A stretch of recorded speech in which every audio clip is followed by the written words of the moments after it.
नमस्कार दोस्तों, फिर एक बार आया हूं आपके सामने आपके दिल की बात मेरे जरिए सभी तक पहुंचाने के लिए। दिल की बात आपके साथ।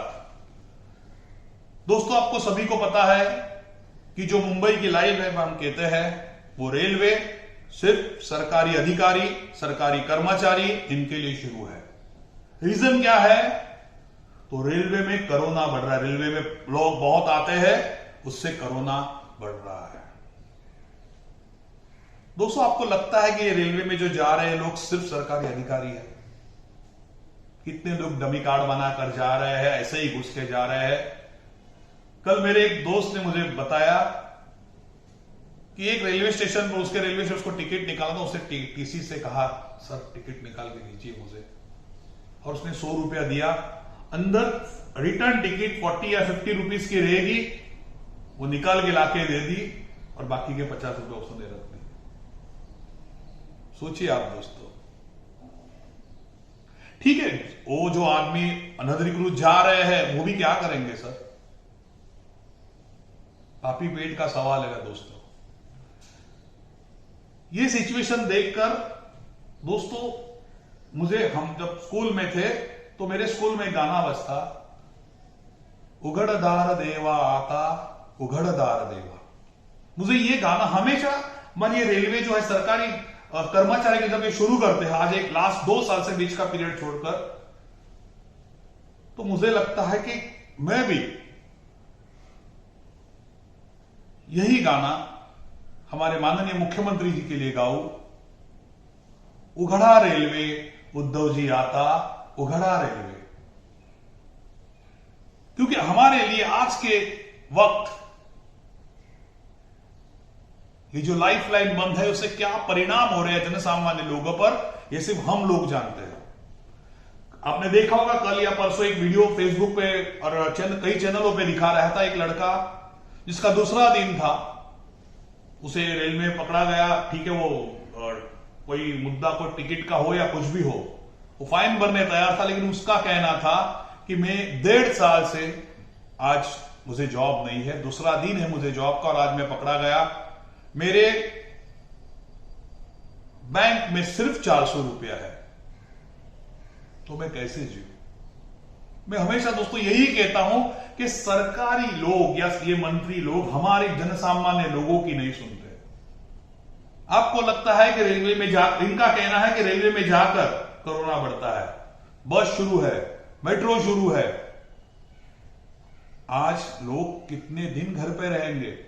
तो वो कहीं ना कहीं से ऑफिस में पहुंचते ही है, क्योंकि जो सरकार का कहना है कि घर में बैठ के ये काम कीजिए, लेकिन उनको ये पता नहीं कि अभी तक महाराष्ट्र हो या भारत इतना ऊपर तक नहीं गया है, इतना विकसित नहीं हुआ है कि हर काम घर में बैठकर। आधी सैलरी में लोग काम कर रहे हैं, या फिर कितने लोगों की नौकरियां चली गई। आज हर 2-3 दिन के बाद नए रिस्ट्रिक्शन लाते हो, थोड़ी ढील देते हो, फिर रिस्ट्रिक्शन लाते हो। मैं होटल इंडस्ट्री की एक बात करूंगा। जिस होटल में मेरे कई दोस्तों के होटल है, मेरे रिलेटिव्स के होटल है, उनका कहना है जिनका बिजनेस 50 या 60 हजार था, वो आज 5 या 10 हजार पर आ गया है।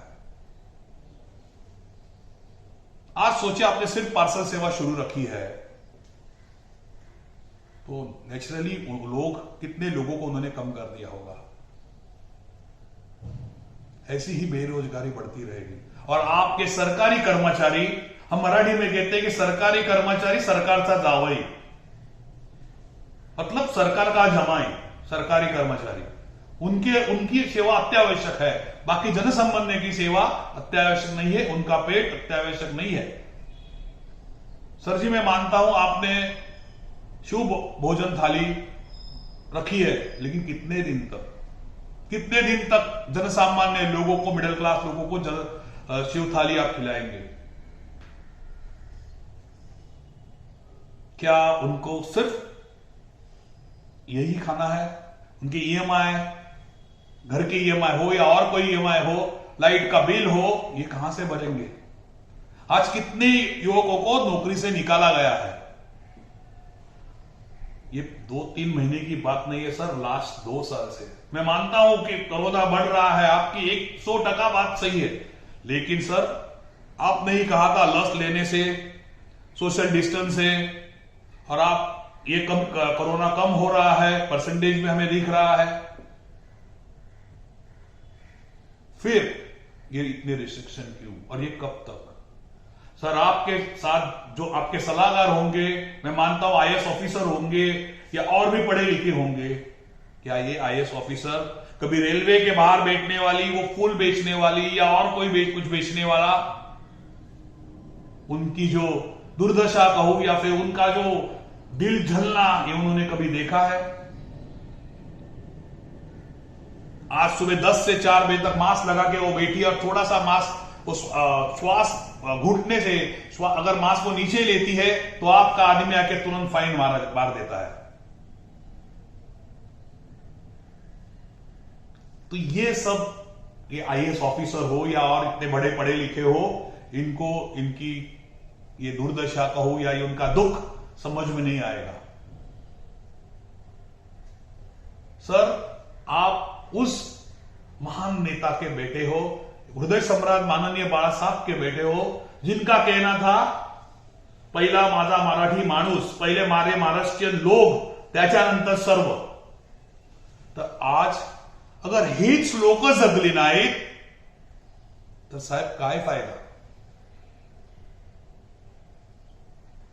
साहेब आम्ही या कोरोनाशी लढायला शिकलो आहे। तुम्ही जे रूल्स सांगतायत, जे नियम सांगतायत, आम्ही सर्व पाळत आहोत। आप देखिए 90% लोग मास्क लगा के, वो भी भाजी वाला हो या कोई भी हो, 90% लोग मास्क लगा के रहते हैं, सोशल डिस्टेंस का पालन करते हैं। जो नहीं करते वो ज्यादा करके राजकीय पार्टी वाले ही रहते हैं, उनका ही मोर्चा होता है, उनका ही ये सब कुछ होता है। लेकिन इसका इफेक्ट सिर्फ जनसामान्य लोगों को। आप रेलवे बंद रखोगे, कितने महीने रखोगे बंद? उद्धव जी थोड़ा सा नीचे आकर, अपने सीएम की कुर्सी से नीचे आकर, आपकी जो पार्टी शिवसेना, जो मराठी मिडिल क्लास लोगों के लिए बनी है, वहां आकर सोचिए, उनके घर के बारे में सोचिए। अगर खाली शिव भोजन थाली से उनका चलेगा कि नहीं, ये आप सोचिए। एक छोटा सा कार्यकर्ता जो आपका, उसको कहिए कि दिल की बात मुझे कहिए आपके, कि सिर्फ मेरे शिव भोजन थाली से आपका घर चलेगा क्या? सर लोगों ने, बुरा मत मानिए सर, लोगों ने फिक्स कर दिया, जो होगा देखा जाएगा, मौत बाद में आने। यहां घर में घुट घुट के, भूख से, टेंशन से मरने के बजाय हम कोरोना से लड़ेंगे और वहां हो सके तो मरेंगे। सर ऐसी हालत है हमारी। आपके आईएएस ऑफिसर या आपके जो भी सलाहकार होंगे, उनको इनसे कोई लेन देन नहीं, वो आपको सलाह देते रहेंगे, आगे तीसरी लाट आएगी, आगे ये होगा, आगे वो होगा। लेकिन आज क्या हो रहा है, जनसामान्य के घर में क्या हो रहा है, उनकी नौकरियां जा रही है, उससे उनके कुछ भी लेना देना नहीं। सरकारी कर्मचारी, मंत्रालय के कर्मचारी, उनको रेलवे की छूट है, हमारे लिए नहीं। आज आरक्षण की वजह से ऐसे ही सरकारी नौकरियां जनसामान्य लोगों को नहीं मिलती, वो एक अलग मुद्दा है। आपके रेलवे न होने से, आपके रेलवे चालू न करने से कितने लोग ट्रेन से जाते हैं, ट्रैफिक में अड़कते हैं, ये होते 2-2, 4-4 घंटा। आज विरार से चर्चगेट जाने लगता है लोगों को, कैसे करेंगे? आप ही सोचिए। यही आपके मतदार है उद्धव जी, यही आपके मतदार है। हर एक राजकीय पार्टी के मतदार यही लोग हैं। मैं हमेशा कहता हूं यही लोग हैं, और इनके बारे में ही आप नहीं सोच रहे। उद्धव जी फिर एक बार हाथ जोड़ के आपको विनती करता हूं, आपके पार्टी के सभी कार्यकर्ता मिडिल क्लास या उससे नीचे के हैं, मैक्सिमम तो कहूंगा, उनके बारे में सोचिए, उनकी जॉब के बारे में सोचिए। कभी उनसे बात करके सबने सोच लिया है कि हमें कोरोना के लड़ना है, इसके लिए 90%, अभी भी कहता हूं 90% लोग प्रिकॉशन मान रहे हैं। 90% आपके ही मंत्री का कहना है 90% लोगों का लसीकरण भी हो गया है। तो अगर लसीकरण ये कोरोना से बचने के लिए, फिर इतने रिस्ट्रिक्शन क्यों सर? हमें हमारे हाल पर छोड़ दीजिए। घुट घुट कर टेंशन में, ईएमआई का टेंशन, लाइट बिल का टेंशन, इसमें मरने के बजाय हम कोरोना के अगेंस्ट लड़ेंगे। कोरोना से कम लड़कर मरेंगे।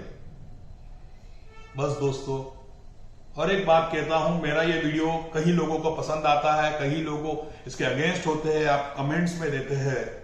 मैं जनसामान्य लोगों की बात आप सभी तक पहुंचाना चाहता हूं।